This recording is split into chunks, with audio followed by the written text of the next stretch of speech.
You are watching Nimasa This Week, your authoritative voice on any and all issues concerning the Nigerian maritime sector. Hello and welcome. My name is Iretiola Doyle. Now, a consistent capacity building program has proven to be one sure way of sustaining the gains of labor as well as improving the efficiency levels of institutions all over the world. Our short preview focuses on the numerous ways that Nimasa has been using capacity building as a weapon against the multiple challenges of administering the maritime sector.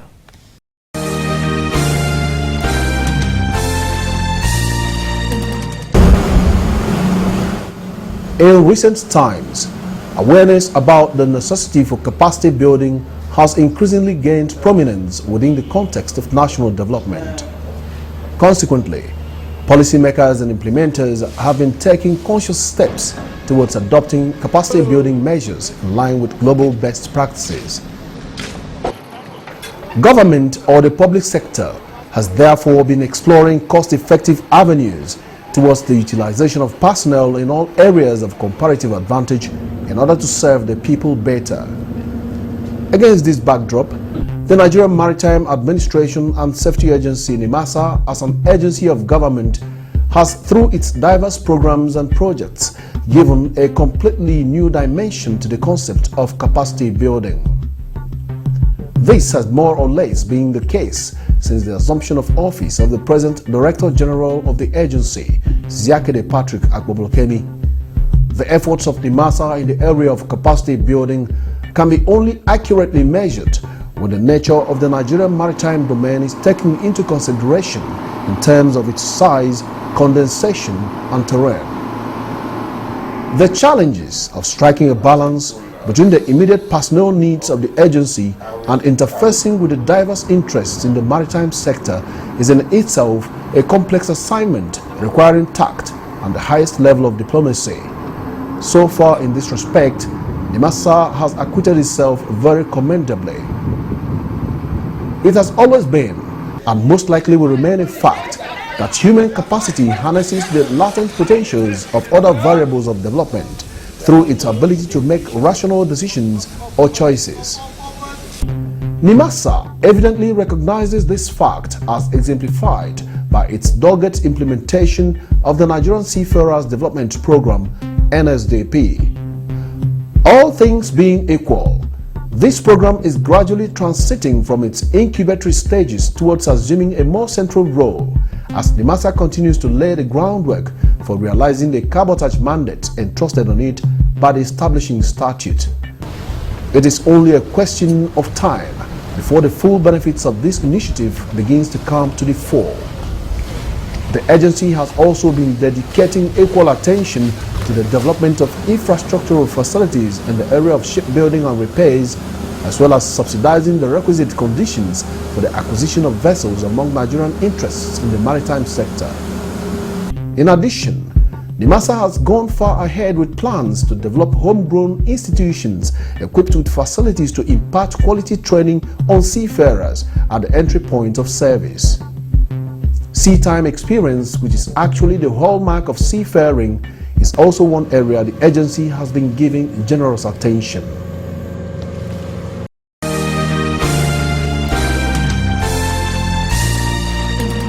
Now, it is quite obvious that as far as Nimasa is concerned, capacity building drives development.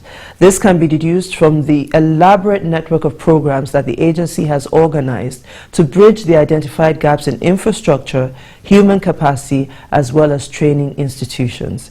Here is our field correspondent Charles Ohaoku's findings on that subject. The current capacity building profile of Nimasa is spread out among a range of initiatives which in the shortest possible time are expected to facilitate the agency's ability to carry out its many functions. In addition, these initiatives are seen as ready tools for enhancing the maritime agency's standing with the Nigerian people after years of misconception informed by a series of unpopular trends in the maritime sector. These are indeed programs and projects deserving of equal attention from Nimasa, and which for the purpose of proper understanding must be categorized into three broad areas of development infrastructural, human capacity and training institutions. The collapse of the Nigerian National Shipping Line and its subsequent liquidation by the federal government in 1995 had ushered in a lull in the direction of infrastructural development within the maritime sector. Without any sort of fleet to occupy the thinking of policymakers, funding for infrastructural development, especially in the area of shipbuilding and repairs, became less and less over the years. Nimasa's entry into the scene in 2004 from the rubbles of the defunct Nigerian Maritime Authority has proven to be a worthy game changer in respect of the provision of shipbuilding and maintenance capabilities across the country. The agency first identified areas of need and came out with a blueprint which, as at today, is about to deliver a state-of-the-art dockyard and shipyard at Okerenkoko in Delta State, south of Nigeria. According to Deputy Director General Services and Projects in the agency, George Inyang, Nimasa is being guided in this direction by pilot projects nearer its base in Lagos. This year, we've awarded contracts for at least 3 jetties. One is ongoing at Kirikiri, one is ongoing at One in Rivers State, presently as we speak. And by December, I assure you those 2 jetties would have been completed. I have that assurance from the contractors. By the time we are able to at least develop our jetties, because our activities are mainly offshore, if I could borrow that now often used slogan. We don't even have the facility to anchor our boats in Lagos here. We have more boats than the facility we are where we are squatting right now. We are squatting somewhere in Kirikiri at the shoreline right now. So we need to develop our own jetty. It's ongoing right now. The amount of success attained by Nimasa in being able to carry out infrastructural development activities all over the country has to a large extent been a function of its fruitful engagement with stakeholders at the local level. I would give us a pass mark given the difficulties in settling down and establishing government presence in certain communities that may be regarded as being hostile. But for now, I see ourselves as having successfully invaded, in quotes, places like Eket, Boni, and Sapele, and we are in Oron at the Search and Rescue Center. We are in Calabar, effectively. We are in Warri, effectively. Lagos is home to us. And very soon we'll also be in the places like Badagry, Igbokoda, Escravos. And I would, in all fairness, I don't think we would have done much better, given the limitations and shortcomings that we encounter. Closely related to the Nimasa infrastructural development template is its ambitious efforts to liaise with 4 universities in the country for the establishment of maritime institutes. This is in furtherance of the agency's vision to provide basic training institutions for the study of maritime-related disciplines in Nigeria. The 4 universities in question include the University of Lagos, University of Nigeria, Nsukka, Ibrahim Badamasi Babangida University, Lapai, Niger State, and the Niger Delta University, Wilberforce Island, Amasoma, Bayelsa State. Besides these, plans are also afoot to establish a maritime university in Okerenkoko, as well as a science and technical college in Okoloba, both in Delta State, south of Nigeria. Special advisor to the Nimasa DG, Dr. Presi Proctor Jumbo, explains just how these proposed institutions are expected to advance the cause of the Nigerian seaman. Training people abroad, it's very capital intensive. It's highly capital intensive. So if we can establish maritime institutions in the country, it would be better for us.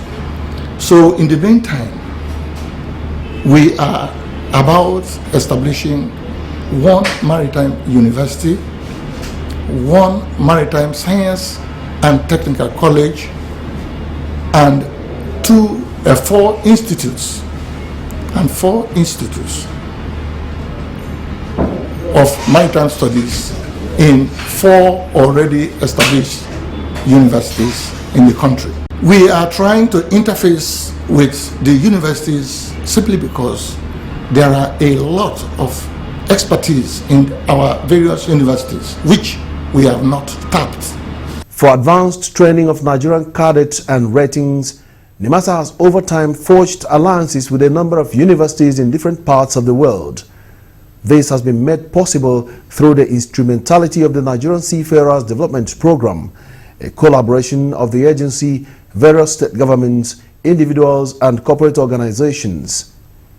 Mrs. Irene McFoy is an Assistant Director and Coordinator, Nigerian Seafarers Development Program at Nimasa. Presently, we have 334 students on board from the primary window, which is a collaboration between Nimasa, that's Nimasa, the agency, and state governments. We have 12 states that have keyed in.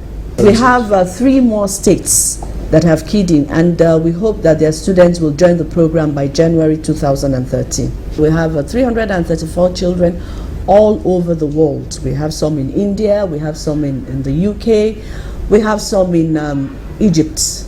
You know, and the beautiful thing is that it's very encouraging to say that our students are doing so well. A lot of them are award recipients, you know, like the last graduation ceremony that was held in Newcastle. The best candidate overall in nautical sciences was a Nigerian. Mrs. McFoy expatiates on the various windows of opportunity available to intending seafarers, Nimasa's sponsorship plans for 2012, and the urgency being accorded to the issue of sea time training by the Director General of the agency. The DG, he's very appreciative of the response of the state governments, you know, but he's kind of a person. He believes in improving on whatever is existing, and he has taken the bulls by the horn. The DG has proposed to train over 1,000 cadets and a reasonable number of ratings. Right now, we have conducted examinations around Nigeria. I'm sure you're aware of that. We have screened medically, their credentials, you know, and we are sure that presently we have 594 students that have been given admission in 3 universities in the Philippines. And they hope to leave this country by November this year. Before the end of November, they should be in their various institutions in the Philippines. We also have another batch of another 500 plus that are going to the UK, the US, and Egypt and India too by January 2013 under this full sponsorship. Nearly 1,500 persons have benefited from the NSDP program thus far. It has also created an avenue for strengthening the synergy between Nimasa and the Maritime Academy of Nigeria, MAN, Oron. Nimasa is clearly desirous of demonstrating this willingness to work together by extending sea time training opportunities to graduates of MAN, Oron. The DG is not just concentrating on the Nigerian Seafarers Development Program students, but he's even extending it to students from MAN, Oron, because you know we are very much aware of the fact that our students from MAN, Oron, the major problem they have is sea time training. So he is not just concentrating on the program Nimasa is running, which is the NSDP, but he wants to provide as many vessels, training vessels as possible that will be able to provide sea time training for the present students at MAN, Oron, and even those that have graduated from MAN, Oron but never had the opportunity of sea time training. Recently in Lagos, the Nimasa DG took pains to address the lingering misperception about the relationship between MAN, Oron and Nimasa, especially in relation to the timely remittance of statutory support. The Maritime Institute Oron, as at when I came, 2011, assumed office January 2011, was owed a lot of monies for 2010, I think also 2009, we cleared all the backlogs. 2011, we cleared all the backlogs. 2012, that is this year, I've pursued as a personal matter of urgency for Manorom to come and claim their money. They refused. They said they need intervention fund. I said, why? Even if you need assistance outside the intervention fund, assistance outside the statutory obligation, apply for what is due you. They didn't. I complained informally even to distinguished chairman. I complained to our chairman in the House Committee. I also made the complaints to the ministry. It was around August they came with a request for funds, and within 2 weeks or so we made the monies available. Capacity building at Nimasa comes with its inconsistencies, just as with any other organization or institution. But the agency believes it has what it takes to plug the human capacity loopholes that may undermine the pursuit of its capacity building initiatives, particularly in respect of the cabotage scheme. Ibrahim Jibril is the Deputy Director, Maritime Capacity Building at Nimasa. We are all aware that the implementation of the Cabotage Act really depends on the human capacity that we have on the ground. And unfortunately, at the time of the promulgation of that act and passage into law, we do not have the required competencies in the industry to handle or to satisfy the cabotage regime. And that is why Nimasa strategically came up with initiatives that is going to build competencies in the industry. For one, we can talk about the NSDP, that is the National Seafarer Development Program, which has been a very laudable program, a program that has initiated addressing these capacity challenges in the industry with regards to human capacity. Believe you me, this is an initiative that has even been commended by the IMO, because there is no country, there is no maritime nation in the world that has embarked on this campaign as has been initiated by the IMO itself. That is the campaign on Go to Sea. And Nigeria has been in the forefront in supporting this IMO campaign of Go to Sea by implementing the NSDP.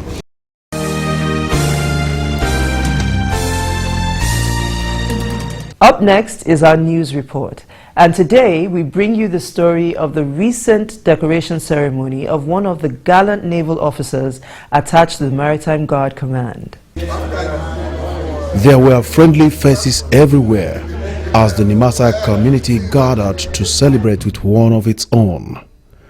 Naval Officer Nelson Oyaga of the Maritime Guard Command has just been elevated to the rank of lieutenant, and who else to set the tone of the decoration event other than the Commander Maritime Guard Command, Captain Promise Dapa. Decoration ceremony, or what we call the shipping of stripes in the Navy, of one of our very young officers, Oyaga. Oyaga is one of our officers in the Maritime Guard. He's one of our stormtroopers. He's one of the very few capable officers who can make our operations stick. Lieutenant Oyaga was called up to the days, and with his citation taken care of, it was then time for the decoration event proper. In the absence of the Director General of Nimasa, that responsibility was left for the Executive Director, Maritime Labour and Cabotage Services, Barrister Callistus Nwabeze Obi. The DG's representative congratulated the officer on his new ranking while commending the Maritime Guard Command for its activities in the protection of the maritime domain from the menace of piracy and sea robbery. He added that the progress of young officers like Lieutenant Oyaga was a reflection of the quality of work being done by the command. This is the first decoration you'll be having outside of your natural enclave. I mean, your school environment, right? So you are being launched into the world And as an agency, we're happy we are positioned, very well positioned, strategically positioned in the process of you getting to the ultimate destination of your career. Because in your lifetime, for as long as you remain in the Navy, you always make reference to the fact that the first decoration you had outside school was in Nimasa. Other senior officers of the Maritime Agency took turns to commend the officer as well as offer quality words of advice. From the citation, they were saying you're not yet married, but I hope you look for a good life partner, because women are very, very important in the life of a man if he wants to grow. So I wish you all the best in your new position. I wish you all the best, and that is that such comments will continue on always, at all levels, that it should not just stop here, but that we want to hear more of it. From time to time also we will hear, get reports from the Maritime Guard Command. Lieutenant Oyaga thanked Nimasa for its overwhelming support and vowed to work harder towards helping the agency achieve relative safety and security on the maritime domain.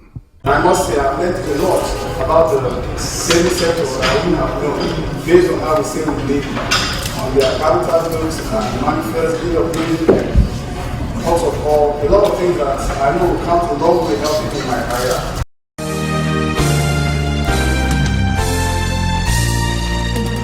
Up next is our Maritime Cargo Report, and for our consistent viewers, we know that this is simply a breakdown of cargoing ships expected to berth in ports within the Lagos Pilotage District this week. And as always, this report is brought to you courtesy of the Shipping Development Department of Nimasa. There are 5 motor vessels awaiting berth at the Lagos Pilotage District this week. Of that number, there are 3 vessels with cargo of rice and 1 each laden with soda ash and bulk wheat. 22 motor tanker vessels are awaiting berth at the Lagos Pilotage District this week, and these include 12 vessels laden with premium motor spirit or petrol. 3 tanker ships are carrying jet A1 or aviation fuel. There are 4 with automotive gas oil or diesel on board. 2 vessels have on board DPK or kerosene, with the remaining 1 laden with bulk gas.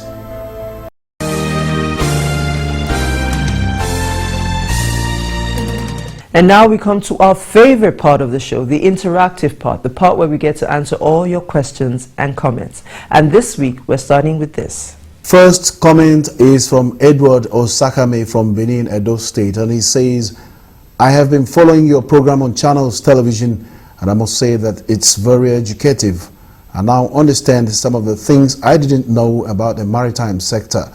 But most importantly, I can now appreciate the responsibilities of Nimasa as a regulator of the maritime sector. Chukwuma Ibe wrote in from Aba, Abia State, and he says, your organization built a port in Onitsha, Anambra State, and it does not seem to be put in good use. What are you doing to reverse this trend? Thank you, Mr. Chukwuma. It is not the responsibility of Nimasa to build ports, but that of the Nigerian Ports Authority, NPA. So Nimasa could not have built the port in Onitsha. We are aware, however, that every effort is being made to make sure that port is optimally utilized to cater for all imports meant for the southeast and other parts of the country. This should be seen in the not too distant future. Finally, Justin Ofang from Lagos asks, what is Nimasa doing to remove the wrecks that pose a threat to navigation and the environment? Thank you, Mr. Justin. The agency has concluded plans to remove these wrecks on a no-pay, no-cure basis because of the capital-intensive nature of the venture. This means that private firms will remove the wrecks and sell them and then recoup their investment from the sale in addition to a profit margin. You only get a benefit if you have removed a wreck, and this will commence as soon as all the relevant approvals are in place.